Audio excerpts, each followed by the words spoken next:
Hello everyone. अच्छा जी, आज की वीडियो में मैं आपको बताऊंगी how to apply for Turkish visa और पार्क में बैठ के।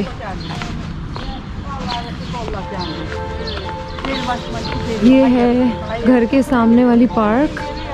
यहाँ पे कुछ एक्सरसाइज मशीन्स भी लगी हुई हैं, आप लोग देख सकते हैं। और मैं बैठूंगी यहाँ पे। अगर आपके पास जो है वो ग्रीन पासपोर्ट है पाकिस्तानी, तो आप टर्किश वीज़ा के लिए किस तरीके से अप्लाई कर सकते हैं। उसके लिए जो है वो 2-3 चीज़ें हैं जिसका आपको ख्याल रखना होगा। वो ये है कि सबसे पहले तो आपको सोर्स ऑफ इनकम जो है वो आइडेंटिफाई करनी होगी कि आप अपनी सोर्स ऑफ इनकम पे अप्लाई करना चाहते हैं या कि आप मदर और फादर की सोर्स ऑफ इनकम पे उनके थ्रू अप्लाई करना चाहते हैं। अगर आप ख़ुद जो है वो सैलरीड पर्सन है और अगर आप जॉब करते हैं तो उसके लिए आपको ये करना होगा कि आपकी सैलरी स्लिप रिक्वायर्ड होगी। मेरे पास एक लिस्ट है, मैं आपको दिखाती हूँ क्या क्या चीज़ें चाहिए होंगी।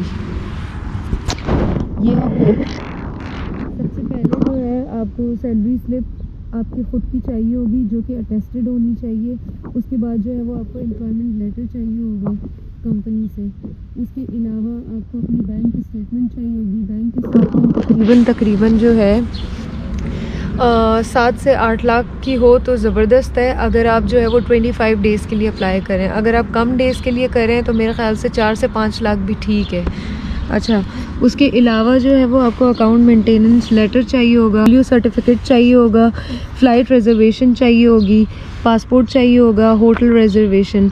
अच्छा जी, अब अगर हम बात करते हैं फ़्लाइट रिजर्वेशन की, तो एक चीज़ आप अपने जहन में जो है रखें वो ये कि होगा जो आप फ़्लाइट रिजर्वेशन कराएं तो आपकी रिटर्न भी बुक होनी चाहिए। क्योंकि FIA वाले जब मैं आ रही थी तो उन्होंने मुझसे पूछा था कि 25 डेज़ आपकी फ़्लाइट कहाँ पे है, वापसी की फ़्लाइट कहाँ है। तो मैंने एयरपोर्ट पे खड़े होके वहीं पे जो है वो ऑनलाइन टिकट बुक की थी।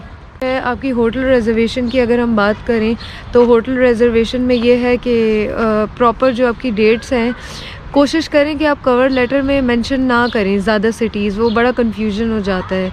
तो होटल रिजर्वेशन सबसे ज़्यादा जो चीप है वो करवाएं और जितने डेज़ के हिसाब से हो उतने डेज़ उसमें मेंशन होने चाहिए। पोलियो सर्टिफिकेट मैंने जो लिया था वो लिया था 0 किलोमीटर, एक कंपनी है और उन्होंने मुझे प्रोवाइड किया था। आई गेस मुझे उसका अमाउंट याद नहीं है, तो वो आप आगा खान से भी ले सकते हैं और किसी गवर्नमेंट हॉस्पिटल से अटेस्टेड होना चाहिए। अच्छा जी, और है हमारे पास ऑनलाइन फॉर्म। अच्छा, अब अगर हम ऑनलाइन फ़ॉर्म की बात करें तो ऑनलाइन फ़ॉर्म सबसे लास्ट स्टेज है। जब आपकी सारी चीज़ें हो जाती हैं, जब आप अनातोलिया या जारीज़ के थ्रू अप्लाई करते हैं तो वहाँ पे आपको वो लोग भी हेल्प आउट करते हैं। अगर आप चाहें तो आप ख़ुद भी जो है वो अप्लाई कर सकते हैं।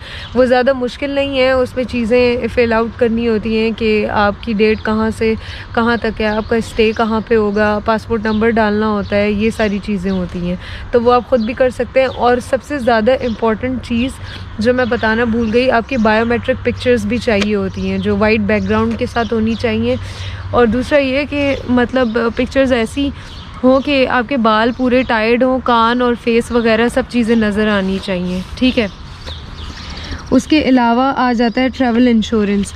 ट्रैवल इंश्योरेंस की अगर हम बात करें तो चाहें तो आप ख़ुद ऑनलाइन भी अप्लाई कर सकते हैं और उसके अलावा जो है अनातोलिया भी आपको ये सर्विस प्रोवाइड करता है, तो आप उनसे भी उसी टाइम में ले सकते हैं। 1 मंथ, जितने दिनों का भी वीज़ा हो तो मिनिमम आपको 1 मंथ का चाहिए होगा। और मैंने अनातोलिया से लिया था, तकरीबन 3500 या 3200 तक का आपको मिल जाता है। क्या है, अच्छा, टैक्स पेयर सर्टिफिकेट जो FBR का सर्टिफिकेट होता है वो भी ज़रूरी होता है, वो भी आपको देना होता है। तो अगर आप टैक्स पेयर नहीं हैं तो आपको वो बनाना पड़ेगा।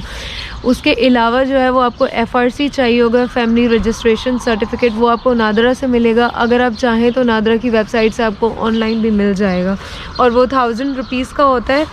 और आपके डोर स्टेप पे ही आपको जो है वो मतलब आ जाता है। और एक और ऑप्शन होता है, ईमेल पे भी आपके पास आ जाता है। तो वो नादरा की वेबसाइट आप चेक कर लें।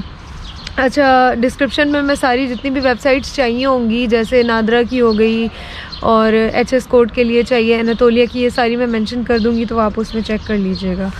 अब ये सारी चीज़ें हो जाने के बाद जो है आपको चाहिए होगा कोरोना टेस्ट, जो कि मोस्ट इम्पॉर्टेंट है। कोरोना के दिनों में बड़ी सख्ती है, इसके अलावा आप एंटर ही नहीं हो सकते, एयरपोर्ट पे भी नहीं हो सकते, तो आपको कोरोना टेस्ट चाहिए होगा। मैंने कोरोना टेस्ट कहाँ से कराया था, हाशमानीज़ भी ये सर्विस प्रोवाइड करता है, और उसके अलावा एक्सेल जो लैब है उनके पास भी ये सर्विस है, तो आप हाशमानीज़ से भी करा सकते हैं। तारिक रोड में है उनकी ब्रांच, और एक्सेल की लैब्स आई गेस DHA और क्लिफ्टन में है, तो वहाँ से आप करा सकते हैं। 72 आवर्स पहले आपको कराना होगा, इस चीज़ का ख्याल रखना होगा, और 24 घंटे में आपको मिल जाती है वो रिपोर्ट। अब HS कोड का क्या चक्कर है, HS कोड के बगैर भी आप एंटर नहीं हो सकते। HS कोड यहाँ पे आपको शो करना होगा जगह जगह पे, तो उसकी भी वेबसाइट है, वो मैं मेंशन कर देती हूँ। उसमें 2-3 चीज़ें, अच्छा वो आपने आखिरी लास्ट डे करना होगा, उसमें भी 48 या 72 आवर्स का टाइम होता है। पासपोर्ट नंबर डालना होता है, और एक्सपायरी कुछ 1-2 चीज़ें हैं जो डालनी होंगी, वो आप देख लीजिएगा। ये सारी चीज़ें रिक्वायर्ड है। अब अगर हम बात करते हैं कि भाई अगर आप सैलरीड पर्सन नहीं हैं और मदर फादर के सोर्स ऑफ इनकम शो करना चाहते हैं और उनके थ्रू अप्लाई करना चाहते हैं, उसके लिए चीज़ें तो यही सारी चाहिए होंगी जो मैंने आपको बताई हैं। उसके अलावा क्या चाहिए होगा, एफिडेविट बहुत ज़्यादा मस्ट है, और उसमें ये मेंशन होना चाहिए कि आपके पेरेंट्स जो है वो आपको अलाउ कर रहे हैं ट्रैवल करने के लिए, और वो आपकी ट्रिप स्पॉन्सर कर रहे हैं। और ज़्यादा कोशिश करें कवर लेटर में भी कुछ ज़्यादा खिचड़ी ना पकाएं, 1-2 सिटीज़ कोई मेंशन करें, और एफिडेविट में भी ज़्यादा डिटेल डालने की ज़रूरत नहीं है। और दूसरा, एफिडेविट के अलावा FRC तो मैंने आपको बताया, और मदर का CNIC मस्ट है, वो चाहिए होगा। तो ये सारी चीज़ें रिक्वायर्ड हैं टर्की के वीज़ा के लिए, और उसके बाद बस फिर आपका वीज़ा आ जाता है। पासपोर्ट आपने जमा कराना है एनातोलिया में, और उसके बाद जो है आपका तकरीबन, मेरा 12 डेज़ के अंदर आ गया था। तो अगर आपको ये वीडियो पसंद आई तो लाइक करें, शेयर करें और सब्सक्राइब करें मेरा चैनल, और मुझे बताएं कि और मैं किस चीज़ पे वीडियो बनाऊं। कोरोना की अगर हम रिस्ट्रिक्शंस की बात करते हैं, कोरोना के टाइम में यहाँ पे ट्रैवल करना मुश्किल है कि नहीं है, तो मास्क आपको 24 घंटे पहने ही रहना है बाहर।